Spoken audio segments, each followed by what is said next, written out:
of ego consciousness. And ego consciousness is very limited because ego depends upon bodily consciousness, which passes away and which is not eternal like soul consciousness.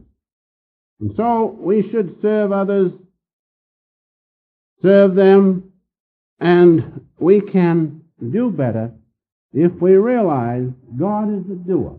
That's an important point I want to bring out, is that you can serve others without feeling any constraint if you feel God is the doer.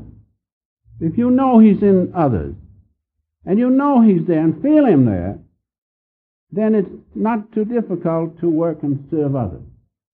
That's the key. Know God is the doer, even in your enemy. That's why Jesus was able to say, Father, forgive them, for they know not what they do, because He knew God was the doer, even in His enemies. Knowing that, then He could serve them, as He did spiritually to such an extent, when He said, Father, forgive them, for they know not what they do. And so, when we learn to serve others, then what happens? Because we see God in them, then the happiness of God becomes ours. When you work for selfish reasons and serve others perhaps for gain on this earth's existence, then you see the happiness depends upon a fulfillment given by the object of senses or the conditions of this world's existence. But when you serve others because you see God in them, then you attain the happiness of God Himself. That's a very important thing. Realizing God is in every one of us.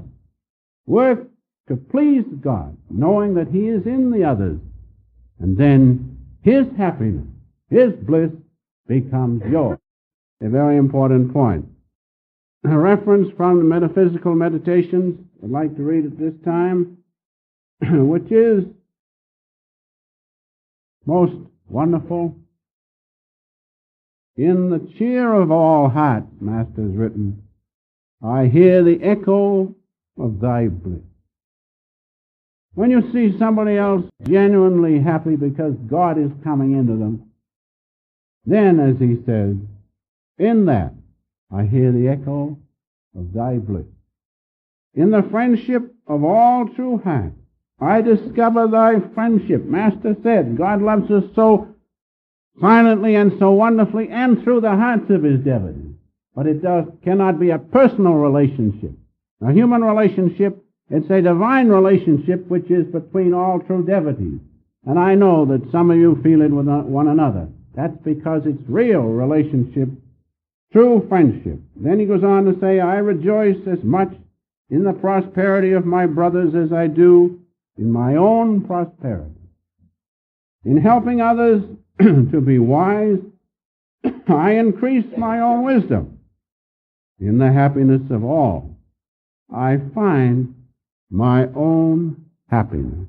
These are words from Master's Metaphysical Meditation. Now, the greatest way that you can serve others is this, and it will give you the greatest happiness. It is that you enable them to have inner realization and divine contact with God. That's the greatest way you can serve a person. Because you know if they have that, they too will feel what you feel.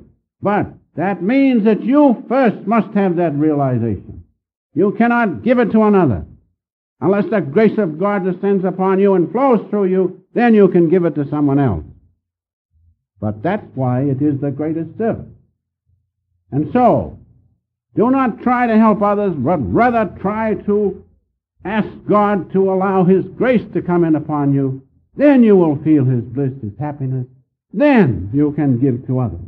And when you see them finding God, and when you see their hearts responding to God's love, and they have divine inner realization, then the joy which you feel is indescribable, because you know they also feel as you do. He knows whom God lets know. God is the doer. He's the one that lets the true devotee know that he's with him, and that they have his happiness, Now, if you can help someone, if you can serve someone, so that they too can have God contact, they too can have the friendship with God, they too can feel God in every action. Isn't that the greatest service? That will expand your happiness more than anything. Because then you're giving them God Himself. It's the greatest thing. That's one reason why the saints and all true devotees are so overwhelmingly happy, because they know God for some reason is utilizing them. His grace has descended upon them, and His great love flows through them. If you want to expand your happiness, get the contact with God yourself first. Get the realization of His presence, and then, if possible, give it to others. First know that you know nothing. First know that you yourself are nothing. God is the doer. Then if His grace flows through you, then others feel it, and you feel exceedingly happy because the devotee is feeling the presence of God. That's the greatest way, remember, to serve others. Make the contact. Make the contact. Master has given us these words. Let your life, I remember he wrote this to me. Let your life be a spiritual example for others to follow, to our one abode of light, where all will meet who live and do right. Isn't that beautiful?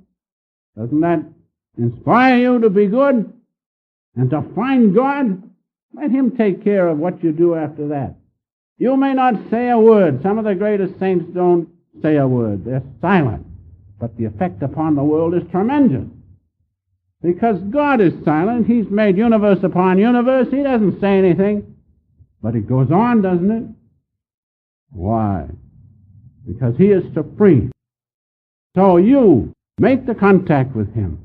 And as Master says, let your life be a spiritual example for others to follow, to our one abode of light, where all